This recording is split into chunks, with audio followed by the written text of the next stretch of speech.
Next problem है, calculate the compound value of ₹10,000 at the end of 3 years at 12% rate of interest when interest is calculated on yearly basis, quarterly basis. तो वो क्या बोल रहे हैं, कहते हैं आपने इसकी वैल्यू देखनी है। ₹10,000 जो है ये जो 10,000 रुपये हैं, ये 3 साल के बाद 12% की दर के हिसाब से अगर कंपाउंड इंटरेस्ट लगाया जाए तो इसके पैसे कितने बन जाएंगे, ये अमाउंट कितनी बन जाएगी। यानी कि ये क्या है, ये प्रिंसिपल है, ये टाइम है, ये रेट है। तो आपने क्या पता करना है, आपने पता करनी है अमाउंट। इंटरेस्ट कौन सा कहा है, कंपाउंड इंटरेस्ट। कंपाउंड वैल्यू का मतलब ही यही है कि आपने कंपाउंड इंटरेस्ट जोड़ के पता करना है। और इंटरेस्ट वो बोले कैसे लगाया जा रहा है, एक तो लगाया जा रहा है वार्षिक के आधार पर, ईयरली बेसिस के हर साल ब्याज लगेगा। दूसरा कहा गया है क्वार्टरली बेसिस, यानी कि साल में 4 बार लगेगा। ठीक है, यानी कि हर 3-3 महीने के बाद ब्याज लगाया जाएगा। तो बिल्कुल आसान सा क्वेश्चन है। देखो अब इसको सोल्व करके देखते हैं हम लोग। तो पहला पार्ट करते हैं ईयरली बेसिस। तो ये फाइनेंशियल मैनेजमेंट है, तो इसमें हम लोग इसका फार्मूला लगाते हैं अमाउंट का इस तरह से। आपने स्कूल में तो पढ़ा हुआ है, वहाँ पे आप कंपाउंड इंटरेस्ट में आप अमाउंट पता करते थे, वहाँ पे आप फार्मूला लगाते थे amount is equal to P bracket में 1 + R अपॉन 100 और ऊपर पावर होती थी T। लेकिन यहाँ फाइनेंशियल मैनेजमेंट में आप उसी फार्मूले को इस तरह से लिखोगे VN is equal to V0। VN का मतलब हो गया यहाँ पे कि N वर्ष के बाद जो वैल्यू बनेगी प्रिंसिपल की वो कितनी है। ठीक है, V0 का मतलब है कि शुरू में आपने जो पैसा लगाया है, इन्वेस्टमेंट लगाई है, वो कितनी है। ब्रैकेट 1 का मतलब 1 ही होता है, प्लस I का मतलब है रेट ऑफ इंटरेस्ट, ऊपर पावर N का मतलब है यहाँ पे टाइम, कितने समय के लिए आप पैसा लगा रहे हो। तो वैल्यू पुट करते हैं, V0 की वैल्यू आ गई 10,000 ब्रैकेट 1 + 0.12। तो आप बोलोगे ये 0.12 कैसे आ गया, ये आया है 12/100। 12 को जब आप 100 से डिवाइड करोगे तो आपका आंसर आएगा 0.12। तो हमने 0 नहीं लिखा, हमने लिख दिया 0.12। ठीक है, और ऊपर पावर आ गई 3, क्योंकि इन्होंने 3 वर्ष के लिए कहा था तो हमने टाइम 3 लिख दिया है ऊपर। ठीक है, देख लो ऊपर क्वेश्चन, ये 3 साल के लिए कहा गया है तो हमने ऊपर 3 लिख दिया पावर में। तो अब इसको सोल्व करते हैं, वो कैसे आएगा 10,000 मल्टीप्लाई। अब ये देखो ये वाली अमाउंट कैसे आएगी, सिंपल सा तरीका है। ठीक है, कैलकुलेट करना कोई मुश्किल नहीं है। आपने क्या करना है 1 + 0.12। ठीक है, तो 0.12 तो नहीं बोलते हैं, हम बोलते हैं 0.12 0.12। तो ये इसका जब आंसर आएगा आपका, इसको प्लस करोगे तो ये कितना आ जाएगा, ये आ जाएगा 1.12, ऊपर है पावर 3। तो आपने क्या करना है, आपने कैलकुलेटर लेना है अपने पास। तो आप क्या करोगे, पहले करोगे 1.12, फिर उसके बाद मल्टीप्लाई 1.12।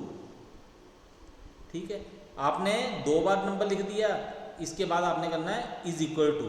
तो ये इसको आपने काउंट करना है कि 2 बार आपने गुणा की तो आपका आंसर ये आ गया। फिर उसके बाद फिर दोबारा आप इज इक्वल टू दबाओ। ठीक है, तो इसका मतलब आपने 3 बार गुणा कर ली है। ठीक है, तो आपके पास कितना आ जाएगा, जब 3 बार मल्टीप्लाई करोगे तो आपके पास आ जाएगा 1.4050, या कुछ वैल्यू आगे और आएगी तो हमने राउंड करके इस तरह से लिख देना 1.4050। ठीक है, ताकि कैलकुलेशन में आसानी रहे। तो 10,000 को इसके साथ गुणा करो तो कितना आ गया, ₹14,050। ठीक है, 14,050 रुपये। अब देखते हैं क्वार्टरली बेसिस। क्वार्टरली बेसिस का मतलब है क्या है कि आपने हर 3-3 महीने बाद ब्याज लगाना है, यानी कि साल में 4 बार। ठीक है, तो फार्मूला देखो, आपका फार्मूला फिर वही है, ठीक है, V N is equal to V zero bracket 1 plus i, i का मतलब रेट ऑफ इंटरेस्ट, यहाँ पे एम, एम का मतलब है आपने कितनी बार इंटरेस्ट लगाना है एक वर्ष में। तो आपने एक वर्ष में 4 बार इंटरेस्ट लगाना, तो यहाँ पे एम की वैल्यू आ जाएगी 4, ठीक है।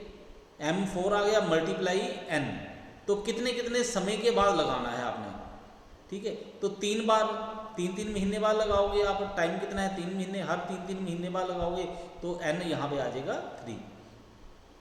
तो वैल्यू पुट करो, ये आ जाएगा 10,000 ब्रैकेट 1 प्लस 0.12 अपॉन 4, और ऊपर पावर आ गई 4 मल्टीप्लाई 3 यानी कि 12। तो आगे सोल्व करो, सोल्व करते इसमें आपका क्या आएगा 10,000 मल्टीप्लाई, इसको सोल्व करो 0.12 को 4 से डिवाइड करोगे तो ये आ जाएगा 0.03, तो 1 प्लस 0.03, तो ये आ गया 1.03, ऊपर पावर है 12, ठीक है। तो आगे इसको सोल्व करके देखो, 10,000 का 10,000 लिख दिया मल्टीप्लाई 1.03, ठीक है। इसको आपने 12 बार गुणा करना है 1.03 के साथ। तो आप कहोगे कि ये मुश्किल है, मुश्किल कुछ नहीं है, आपको कैलकुलेटर अलाउड है, कैलकुलेटर लेना है आपने।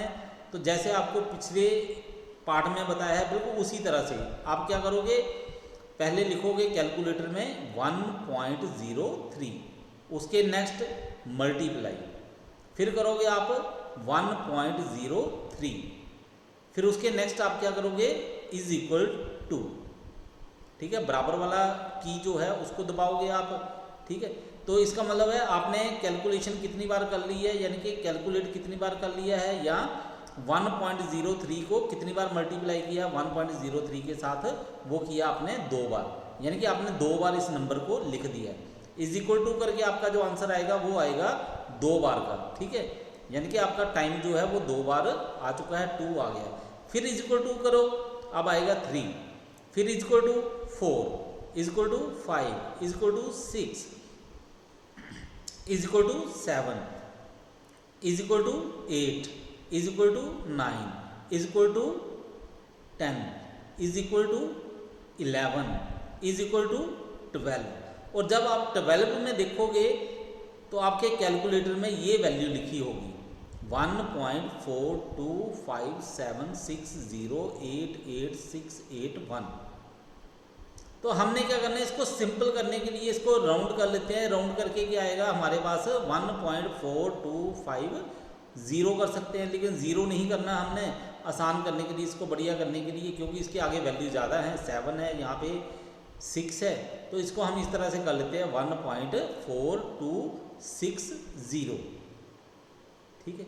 कैलकुलेशन करेंगे आसान रहेगी और दिखने में भी अच्छा लगेगा, इसलिए हम यहाँ पे ऐसे कर रहे हैं। अगर आप पूरे का पूरा करोगे आप मल्टीप्लाई तो भी ठीक है आंसर, वो गलत नहीं माना जाएगा, वो ठीक होगी वैल्यू। ये तो हम सिर्फ राउंड करने के लिए ऐसा कर रहे हैं, ठीक है। और फाइनेंशियल मैनेजमेंट में ये अलाउड है आपको, लेकिन आपने जो कॉस्ट अकाउंटिंग पढ़ी थी वहाँ पे अलाउड नहीं था, ठीक है, लेकिन यहाँ पे अलाउड है, आप राउंड कर सकते हो उसको। तो आपके पास क्या आ जाएगा, आपके पास आ जाएगा 10,000 मल्टीप्लाई 1.4260, तो इसे मल्टीप्लाई करोगे तो आपके पास आंसर क्या आ गया, आंसर आ गया ₹14,260, 14,260 रुपये। तो ये आएगी आपकी लास्ट की वैल्यू, ठीक है, जो अमाउंट पूछी गई है वो। तो समझ आ गई होगी आप लोगों को।